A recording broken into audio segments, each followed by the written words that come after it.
शेर की तरह बनो, लोमड़ी की तरह नहीं। एक समय की बात है, एक छोटे से गांव में आरव नाम का लड़का रहता था। वो होशियार था, परंतु हर काम में चालाकी दिखाने की कोशिश करता था।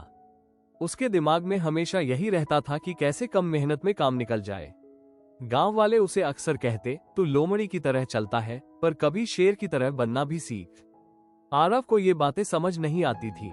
उसे लगता था चालाकी से काम निकालना ही समझदारी है।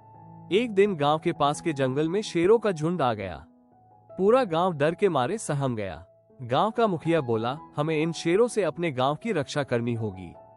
हमें एक ऐसा व्यक्ति चाहिए जो निडर हो, शेर की आंख में आंख डालकर बात कर सके। आरव को मौका मिला। उसने सोचा, चालाकी से बात बना लूंगा। वो अकेले शेरों के सामने गया और चालाकी से बोलने लगा, हे जंगल के राजा, हम आपकी सेवा में हैं, बस हमारे गांव को छोड़ दीजिए। लेकिन शेर को उसकी बातें समझ आ गई। शेर गरजते हुए बोला, चालाकी की गंध आ रही है तुझसे।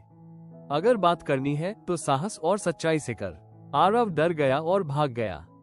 तभी गांव का एक और लड़का युवराज सामने आया। वो डरता था, लेकिन उसने डर को अपने आत्मविश्वास से दबा दिया। वो शेर के सामने गया और बोला, हे जंगल के राजा, ये गांव निर्दोष है।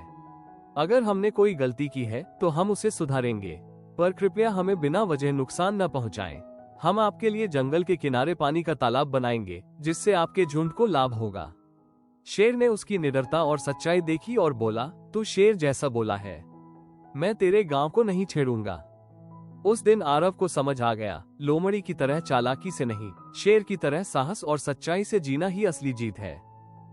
शिक्षा, चालाकी कभी कभी काम आती है, लेकिन जीवन की बड़ी लड़ाइयां केवल साहस, सच्चाई और आत्मविश्वास से जीती जाती है।